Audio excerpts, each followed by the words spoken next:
How's it going? It's going well, my friend. How are you? I'm doing well, doing well. Can you hear me okay? Yep, can hear you all right. Yeah. Excellent. Well, thanks for spending a few minutes this Absolutely, man. afternoon with us. We appreciate it. I'm Marshall from Rock 1061 in Savannah, Georgia. So, just wanted to make sure who you're talking to. So excited to sit down and talk to you because we have a lot to cover. I hope you're ready. This isn't like a regular radio interview where we're going to ask you how the tour is. I'm going to ask you some hard hitting questions All that are going to right. hit close to home. So I hope you're prepared, Mr. Chris Hey, Daughtry. give me 1 second. I'm gonna move this mirrored base that's like blinding me. All right, let's go for some heavy hitting questions here. Let's go. I love it. All right. Well, once again, Chris Daughtry here with us here on Rock 1061. Let's talk about this new EP album, whatever you want to call it, that you just put out this past September, Shock to the System. I was listening to it this afternoon. I want to say it's the best thing you've done. And no offense to your previous six records and, of course, your greatest hits album, but this is the best work I think you've ever put out. But I want to talk to you real close about Nervous, the new track that's on this album, because tell me if I'm wrong. Is this the first track you ever cussed in? Because you say the F word, and I couldn't find any other example of you cussing in another song. Well, let me rewind back and say thank you. No offense taken. I feel the same way. I feel that this is, and it's crazy. I never thought I would be 45 creating my best work. I always feared that I had already done what I was going to do, and everything else was just going to be like, we're still doing it. But so, man, I really appreciate you saying that. And when we were writing Nervous, and yes, this is the first explicit lyric.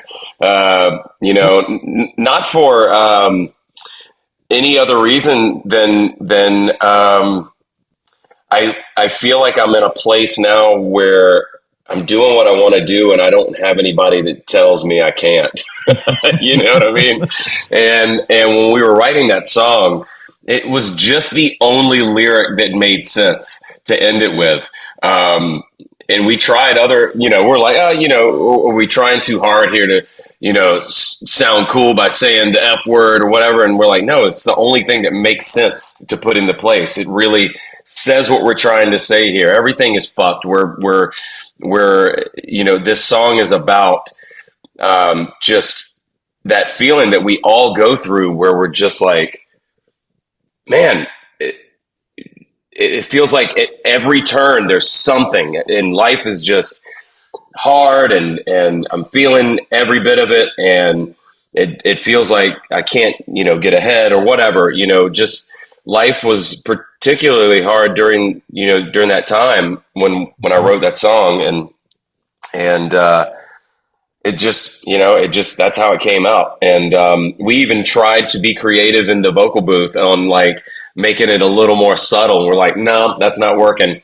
And I ended up, after like three different versions of the song, I went back and was like, no, we just have to say it. That, like, it is what it is. Is that And something? Is that just something you've purposely not done? Like, have you just decided, like, hey, I'm not going to be the cuss guy in these songs, or has it just been a thing where you've never felt like you never needed to include, a curse word before?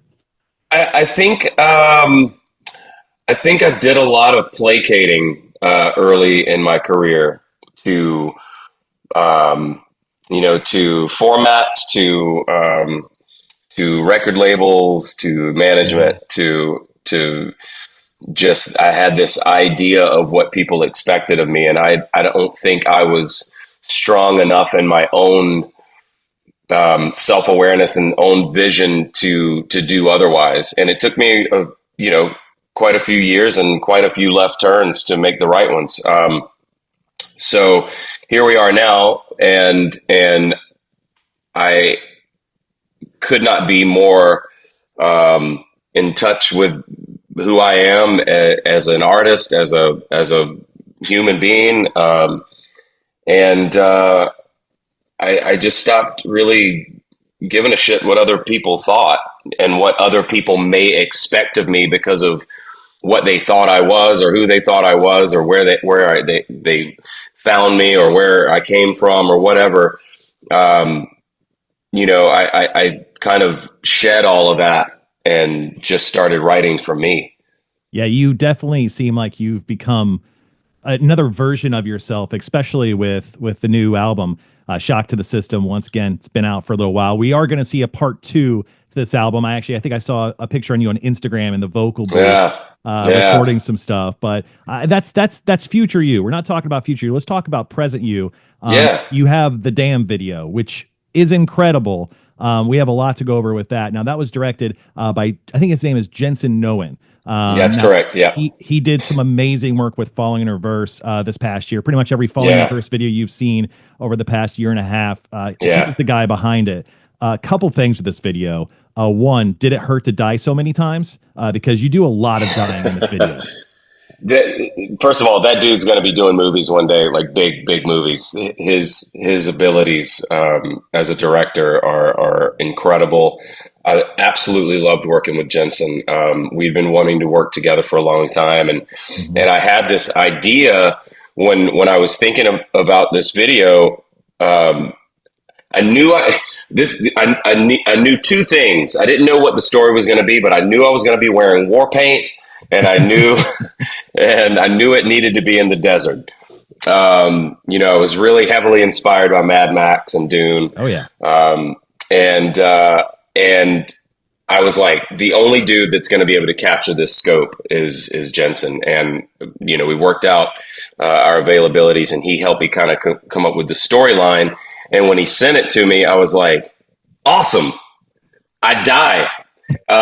Which has been the common theme of every video off of Shock to the System. I die in every single video. And I was like, perfect. We have the common thread here. And he was like, well, I've got a few other options for endings. I was like, no, I want the one where I die. Like that's the one. And I think it's hugely symbolic to, my past self. And, I see a lot of, symbolism in all these videos, but I will say this, it was very difficult to be, this is the most difficult video I've ever shot. We were actually on location. There were no green screens. Obviously there's a lot of post effects. I didn't have earthquakes or anything like that going on. What? But you can't buy those? we couldn't get the machine was tied up with the Fallen in Reverse camp. Yep. I get it. Ronnie had it on loan. The earthquake machine. But anyway, it was. We were really a slave to the elements. It was really hard. It was windy. It was 108 degrees at times. I'm laying there while they're trying to get the shot when it's me and not the body double, and sand is just blowing in my eyes, and I'm supposed to play dead and still, and I'm like, they're like, we're gonna have to go again. And then someone, the camera guy's like trying to move, and he kicks sand in my face, and I'm just like, how long do I have to play dead here? Like, this is going to be like a 5-second shot at the most. And but it was brutal, man. But I loved every minute of it. I had to keep reminding myself, you asked for the desert. And Jensen was like, next time let's soundstage it. Let's go to a soundstage.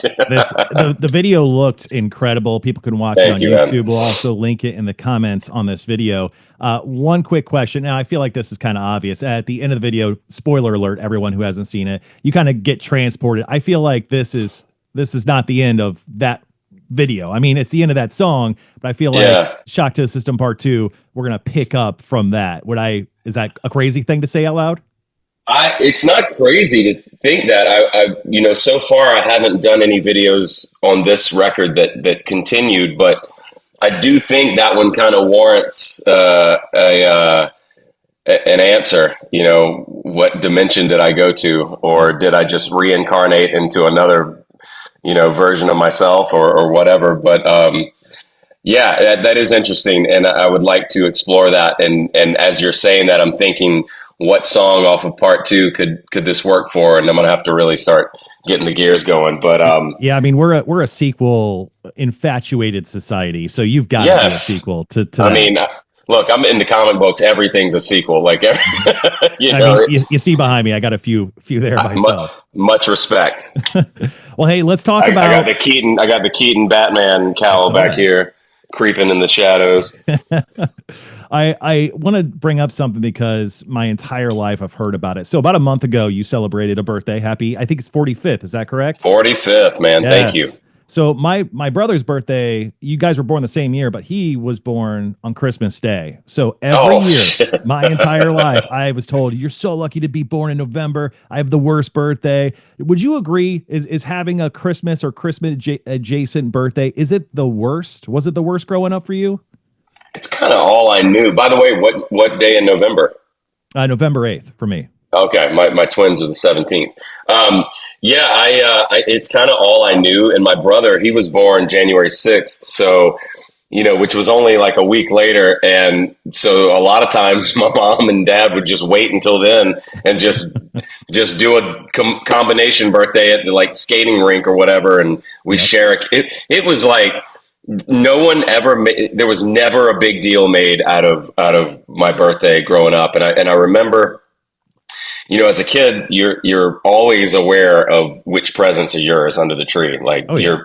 you're counting them. You know the wrapping paper. You've taken inventory for months, or at least a month leading up to Christmas.